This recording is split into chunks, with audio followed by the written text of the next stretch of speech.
દુઆ તમારા આશીર્વાદ મને મળશે, સપોર્ટ મળશે તો ભરૂચ લોકસભા આપણે બધા સાથે મળીને માત્ર ચૈતરભાઈ નહીં પણ એક ટીમ બનીને કોંગ્રેસના અગ્રણીઓ, આમ આદમી પાર્ટીના અગ્રણીઓ, આપણા ગામના અગ્રણીઓ બધા આપણે ટીમ બનીને જો લાગીશું તો આ વખતે ભરૂચ લોકસભા આપણે જીતીને સ્વર્ગીય અહેમદ પટેલ સાહેબના ચરણોમાં આપણે અર્પણ કરીશું। તમે બધાએ ઘણી ચૂંટણી જોઈ છે, હું તો ઉંમરમાં નાનો છું, 35 વર્ષ મારી ઉંમર છે। ડેડિયાપાડાના લોકોએ ધારાસભ્ય બનાવ્યા છે, એ મારા માટે ગર્વની વાત છે।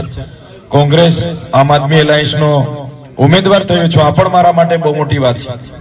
પણ તમે ચૂંટણીઓ જોઈ છે, તમને બધું જ ખબર છે।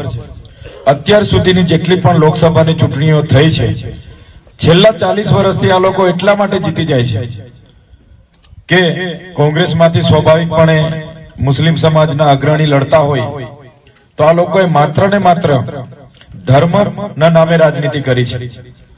કોંગ્રેસ મુસ્લિમ, ભાજપ હિન્દુ, એમ હિન્દુ મુસ્લિમ ભારત પાકિસ્તાન કરીને આદિવાસી સમાજ હોય, દલિત સમાજ હોય, રાઠોડ સમાજ હોય, રાજપૂત સમાજ હોય, બધાને ગેરમાર્ગે દોરીને આ ચૂંટણીઓ આ લોકો અત્યાર સુધી જીતતા આવ્યા છે। પણ અમે તમને વિશ્વાસ આપીએ છીએ, અમે આ વખતના ઉમેદવાર છે, ચોક્કસ બધા સમાજો આપણને સ્વીકારે છે, ત્યારે આ વખતે આ લોકોની ધર્મ પ્રમાણેની રાજનીતિ, એમની કૂટનીતિ આ વખતે ચાલવાની નથી। ખુલ્લા પડી ગયા છે, આ લોકો ખુલ્લા પડી ગયા, એમનો એજન્ડા ફેલ ગયો છે। ત્યારે આપણે બધાએ આ વખતે માત્ર ચૈતરભાઈ નહીં પણ તમે પણ ઉમેદવાર છો એ રીતના આ ચૂંટણીમાં આપણે રસ લેવાનો છે।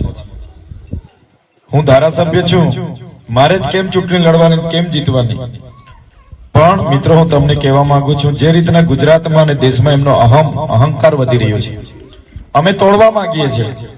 તમે ખાલી અમને સપોર્ટ કરજો, અમે તોડી નાખીશું એ લોકોનો અહમ।